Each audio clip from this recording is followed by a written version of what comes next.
ಪತಂಜಲಿ ಉತ್ಪನ್ನಗಳ ಬಗ್ಗೆ ಸುಳ್ಳು ಜಾಹೀರಾತು ಪ್ರಕರಣ ಕೋರ್ಟ್ನಲ್ಲಿ ಬಾಬಾ ರಾಮದೇವ್ ಬೇಷರತ್ ಕ್ಷಮೆಯಾಚನೆ. ಪತಂಜಲಿ ಉತ್ಪನ್ನಗಳಲ್ಲಿ ಒಂದಷ್ಟು ಜನರನ್ನ ಮರಳು ಮಾಡುವಂಥದ್ದು ಸುಳ್ಳು ಜಾಹೀರಾತುಗಳನ್ನು ಕೊಡಲಾಗಿತ್ತು ಅನ್ನೋ ಪ್ರಕರಣಕ್ಕೆ ಸಂಬಂಧಪಟ್ಟ ಹಾಗೆ ಕೋರ್ಟ್ಗೆ ಹಾಜರಾಗಿದ್ದ ಬಾಬಾ ರಾಮದೇವ್ ಬಾಲಕೃಷ್ಣ ಅದೇ ಬಾಬಾ ರಾಮದೇವ್ ಬೇಷರತ್ ಕ್ಷಮೆ ಯಾಚಿಸಿದ್ದಾರೆ. ಆದರೆ ಕ್ಷಮೆ ಯಾಚಿಸಿದ್ರು ಕೂಡ ಸುಪ್ರೀಂ ಕೋರ್ಟ್ ತೀವ್ರ ತರಾಟೆಗೆ ತೆಗೆದುಕೊಂಡಿದೆ. ಕಾನೂನಿನ ಮುಂದೆ ಯಾರೂ ಕೂಡ ದೊಡ್ಡವರಲ್ಲ. ಆಲೋಪತಿ ವೈದ್ಯಕೀಯ ಪದ್ಧತಿಯನ್ನು ನೀವು ಟೀಕಿಸಿದ್ದೀರಿ, ನೀವು ರಾಷ್ಟ್ರದ ಕ್ಷಮೆ ಕೇಳಬೇಕು ಅಂತ ಸುಪ್ರೀಂ ಕೋರ್ಟ್ ತಾಕೀತು ಮಾಡಿದೆ.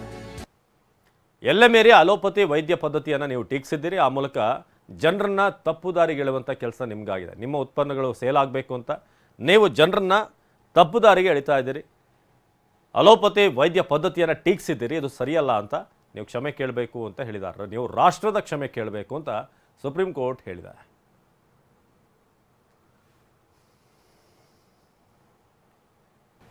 ಇನ್ನು ಪತಂಜಲಿ ಉತ್ಪನ್ನಗಳ ಬಗ್ಗೆ ಸುಳ್ಳು ಜಾಹೀರಾತು ಪ್ರಕರಣಕ್ಕೆ ಸಂಬಂಧಪಟ್ಟಂತೆ ಈಗ ಸುಪ್ರೀಂ ಕೋರ್ಟ್ಗೆ ಬಾಬಾ ರಾಮದೇವ್ ಕೂಡ ಹಾಜರಾಗಿದ್ದಾರೆ.